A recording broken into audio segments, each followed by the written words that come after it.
नमस्कार, मी गौरी सूर्यवंशी. एस मराठीमध्ये आपलं स्वागत. वळूया आजच्या बातमीकडे.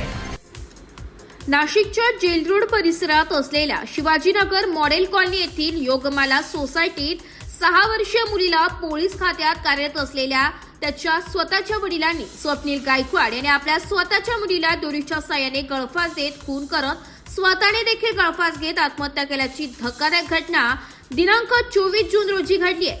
या घटनेने परिसरात सर्वत्र चर्चा उडाली असून नातेवाईकांमध्ये हळहळ व्यक्त केली जात आहे. 34 वर्षीय स्वप्नील गायकवाड हा दुपारच्या दरम्यान 6 वर्षीय मुलीला बाजूलाच असलेल्या योगमाला सोसायटीच्या फ्लॅटमध्ये घेऊन गेला होता.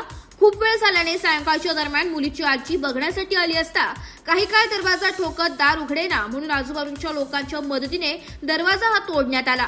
दरवाजा तोडताच समोर मुलगा व आपली नात मृत अवस्थेत पडलेल्या अवस्थेत निदर्शनास आली. तात्काळ आजूबाजूच्या लोकांनी नाशिक रोड पोलीस ठाण्यात घटनेची माहिती देताच पोलिसांनी घटनास्थळी धाव घेत पाहणी करून दोन्ही मृतांना नाशिकच्या जिल्हा रुग्णालयात शवविच्छेदनासाठी रवाना केलंय.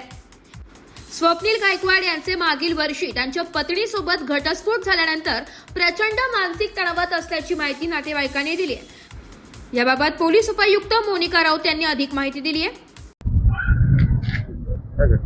उपनगर पोलीस स्टेशनचे पोलीस कर्मचारी स्वप्नील गायकवाड यांनी आज स्वतःला गळफास घेऊन आत्महत्या केलेली आहे. ती बाब लक्षात आलेली आहे आणि त्याचबरोबर त्यांनी त्यांची छोटी मुलगी 7 वर्षाची मुलगी हिला देखील गळफास दिल्याचं प्रथमदर्शनी दिसून येत आहे. तपास या ठिकाणी सुरू झालेला आहे. नेमकं कशामुळे सदर प्रकार त्यांनी केलेला आहे याबाबतचा तपास सुरू आहे. नाशिक रोड पोलीस स्टेशन या ठिकाणी एडी दाखल झालेली आहे आणि FSL ची टीम स्पॉटवरती बोलवलेली आहे.